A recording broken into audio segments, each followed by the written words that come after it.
حضرت انس بن مالک رضی اللہ تعالیٰ عنہ سے مروی ہے کہ رسول اللہ صلی اللہ علیہ وسلم نے فرمایا کہ اس ماہ کا نام شعبان اس لیے رکھا گیا ہے کہ اس ماہ میں رمضان کے لیے بے شمار نیکیاں تقسیم کی جاتی ہیں، اور رمضان نام اس لیے رکھا گیا کہ یہ مہینہ گناہوں کو جلا دیتا ہے۔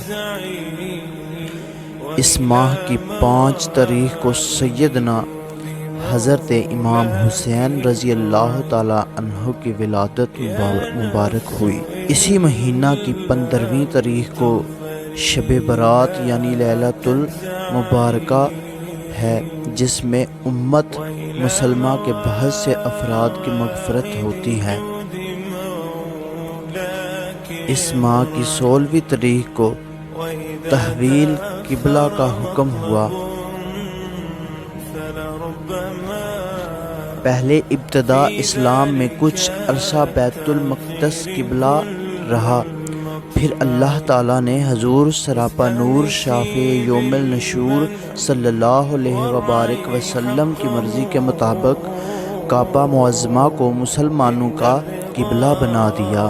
اس وقت سے ہمیشہ تک مسلمان کعبہ شریف کی طرف منہ کر کے نماز ادا کرتے ہیں۔ حضرت ابو امامہ باہلی رضی اللہ تعالیٰ عنہ سے مروی ہے کہ نبی کریم صلی اللہ علیہ وسلم نے فرمایا، جو ایماندار ماہ شعبان میں کسی بھی دن روزہ رکھے اس کے لیے جنت کے دروازے کھول دیے جاتے ہیں اور دوزخ کے دروازے بند کر دیے جاتے ہیں۔ رسول اللہ صلی اللہ علیہ وسلم نے فرمایا کہ شعبان ماہ رجب اور رمضان المبارک کے درمیان ایک مہینہ ہے، لوگ اس کی شان سے غافل ہیں۔ اس میں بندوں کے اعمال اٹھائے جاتے ہیں اور مجھے یہ محبوب ہے کہ میرے اعمال اس حال میں اٹھائیں کہ میں روزہ دار ہوں۔ قال رسول اللہ صلی اللہ علیہ وسلم شعبان شہری و رمضان شہر اللہ۔ رسول اللہ صلی اللہ علیہ وسلم نے فرمایا کہ شعبان میرا مہینہ ہے اور رمضان اللہ تعالیٰ کا مہینہ ہے۔ ان عائشہ رضی اللہ تعالی عنہا کان احب الشہور الی النبی صلی اللہ علیہ وسلم شعبان۔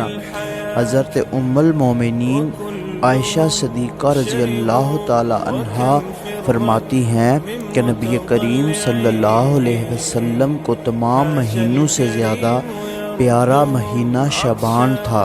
رسول کریم صلی اللہ علیہ وسلم نے ارشاد فرمایا کہ شعبان میرا مہینہ ہے، جس نے اس کی تعظیم کی اس نے میری تعظیم کی، اور جس نے میری تعظیم کی اس کے لیے قیامت کے دن کے لیے ذخیرہ